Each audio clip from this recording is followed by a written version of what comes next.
What's going on, everyone? In this video, I'm going to break down exactly how you can build more urgency into your sales calls. Now, especially getting towards the end of the year, a lot of times your prospects are going to want to wait. They're going to tell you, oh, we'll do it after the holidays. Well, when January rolls around, okay, we'll do it once the new year chaos settles down. And there's always going to be a reason, especially during this time of year, that people are going to want to attach themselves to in order to not get started working with you. Now, we all know that everyone who waits for the perfect time is not putting themselves in the best position to get the outcome that they want. So I want to go through what I call the CGC method. Essentially, it's 3 simple steps that you can use that basically escalate urgency on a call, and a couple of bonuses. So stay tuned until the end if you're still not getting your prospects to open up, and just have the urgency to take action towards their goals that's congruent with what they say that they want. Because you've maybe heard me say this before in these videos, but everyone is going to wait for the perfect time, stay in their comfort zone, or blame outside circumstances. And in high-ticket B2B sales especially, it is your job to challenge those beliefs that do not serve them. And so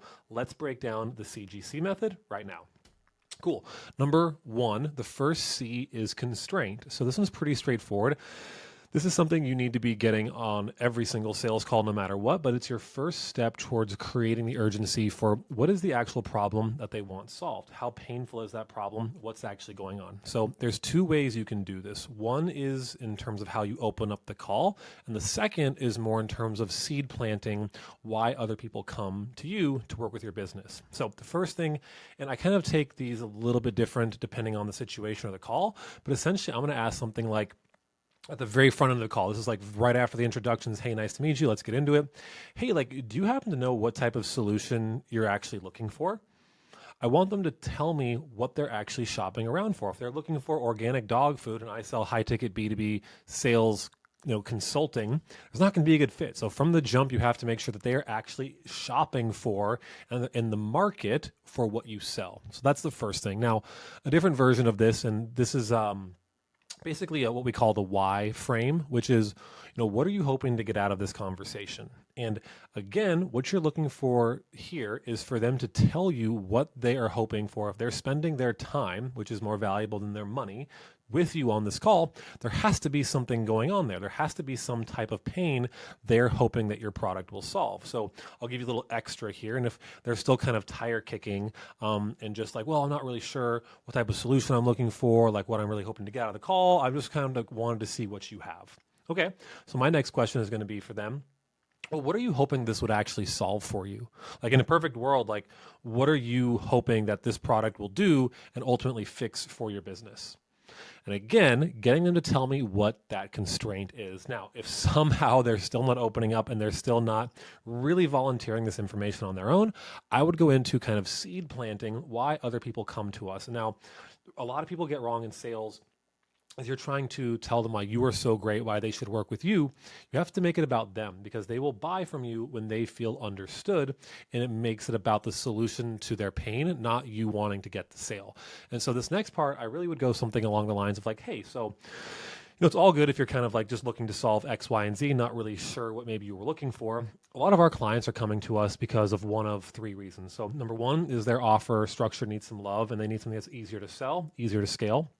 2 is they need more consistent sales calls because they're just kind of growing off of word of mouth and referrals. Or number 3 is they're looking to just get better at sales, right? Convert more of the opportunities that they have, and they are maybe more traditionally technical or creative, but don't have that sales skill yet, and they're looking to hone that in. And sometimes it's a combination of 1, 2, or all of them. That those people, the reasons why people would come to us. And so I guess is one of those things true for you as well? Or is there something else kind of going on in your business? So what I'm again doing here isn't talking about the things that we do.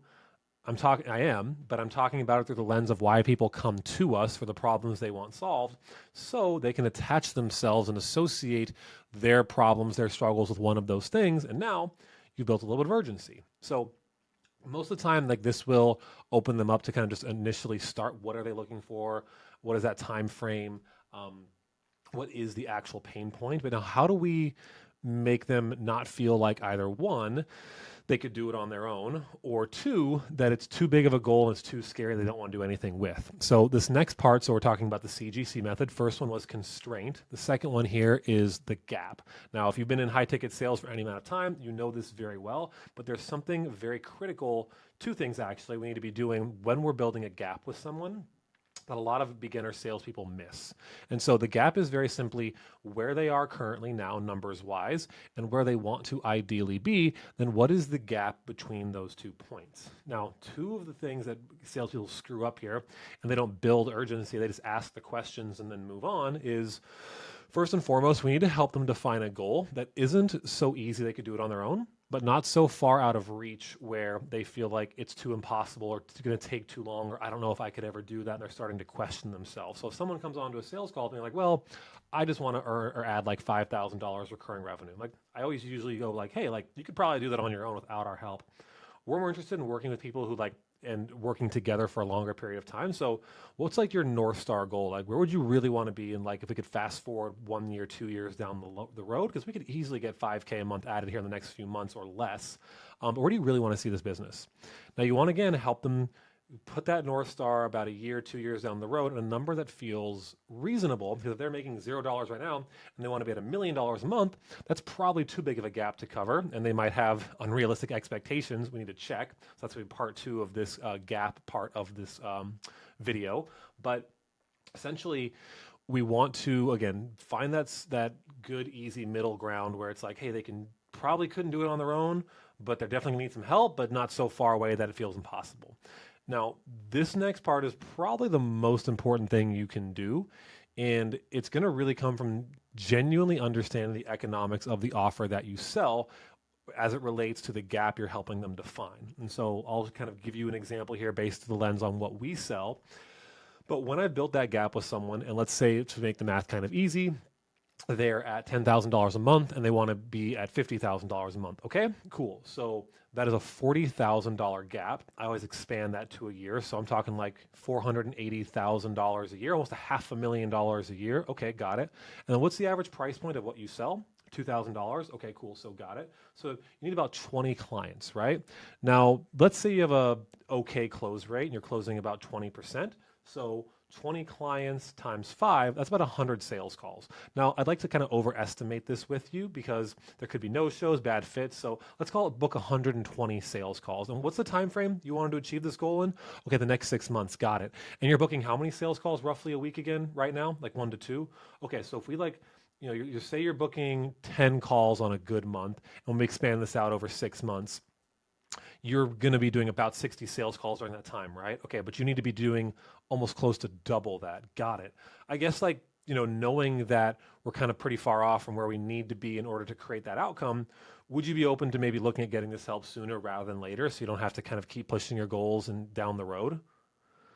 Now, what I'm doing here isn't just doing the math with them, but it's doing the math from a place of conviction and certainty because I know the numbers inside and out. Now, if I wanted to dig this knife in a little further, I'd add in what I know is the average cost per call from running Facebook ads or the average set to input rate for cold calling. And so I tell them something like, hey, so if you need 120 sales calls, and I'm going to actually get my calculator out here because now I'm going to need this for this math.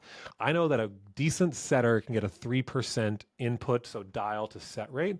So I would take 120 and I would divide it by 0.03 and say that's 4,000 dials. Now, are they willing to go do 4,000 dials cold call a month? If I take it and divide it by 6, it's still 666 cold calls a month. And I'm going to divide it by 30 just to see what that is per day. So it's about 22 cold calls per day. And again, this is if you're a decent, good setter and you know how to do this well. So again, I'm wanting to dig in that knife a little bit further so they understand that like, hey, like when I say knife, like obviously metaphorically into that pain point they're feeling around achieving this on their own based on the current trajectory of kind of what they have in place. So again, it's where they are, where they want to be, in what time frame, based on their average price, how many clients they need. Now, you need to help them understand and estimate what is required to get there and help them see they need your help to do it in the time frame that they actually want. Now, last C here. So C, first C was constraint. Second one was G for the gap. And now the last C is going to be congruency. This one is if all else fails and we can't really help them, get to the point of like, hey, like I need to do this now, and they're still pushing it off. This is where I would ask them to, on a scale of 1 to 10, and I'd say something like, hey, it's a corny sales question, right? But like on a scale of 1 to 10, how happy are you with where your business is at right now? They're going to make up some arbitrary number, like a 6 or a 7, right? And so then what I would do is I would take that gap from where they are financially now to where they want to be, and you're going to go like, okay, so again, if it's a 10K and you want to get to 50K, so what is that? Like a 2 out of 10, 1 out of 5, so like 20%, but you said you were like a 6 or a 7 in terms of satisfaction in the business. Help me reconcile. Like if you're at a 6 or 7 in satisfaction, but the revenue gap is like 2 or 3, what are we going to do like in order to put yourself in a better position to have that revenue gap be closer to how you feel about the business? And so now I'm kind of getting into some of the bonuses here. If we still need to just dig into that pain a little more, build some more urgency, and that is leveraging identity and consequences. So identity is going to be like, hey, like honestly, what most people do, and it's the safest move, is just to wait, right? But like, and they wait till it's bad or they really need the help. So why not just do that? And I guess like, has there ever been a time in your life where you felt like okay and content with something, but you knew there was something more to be done, so you took massive action sooner than maybe it was required, but you got the outcome sooner? Do you think like that type of thinking that you've done in the past would be beneficial here? Because like the version of yourself who's already accomplished these goals, already making 50K a month, what do you think like they would do here in the situation to get closer to that goal? Do you think they would like wait? Or do you think they'd like take action on something sooner if they knew it could help, even if the holidays were coming up, even if it was the New Year's, for any of those other reasons? Like, what do you think that that version of yourself would do here? And so now we go into consequences. If they keep digging in, it's like, okay, well, like playing devil's advocate, like, let's play this out like in the inverse. Like, what happens if we don't do anything about this? Where does that maybe potentially lead you in 6 to 12 months? And are you okay with that outcome? But like, let's look at the other side of this. What if you actually did this 6 months ago? Where do you think you'd be right now? So again, like, what do you feel like you need to do in order to put yourself in the best possible position to get to where you want to go? That is how I would be leveraging and creating urgency as we move into the holidays. And it's something you can take and use on your sales calls. Please do it from a place of actual care and service, and not selling snake oil, only people you can actually help. But it is your job to shift those beliefs that do not serve them. And if you know your product can benefit someone, it is your job and obligation to help them make that investment. So I'll see you in the next video. If this was helpful, hit that like button, hit the subscribe button, and I'll see y'all soon.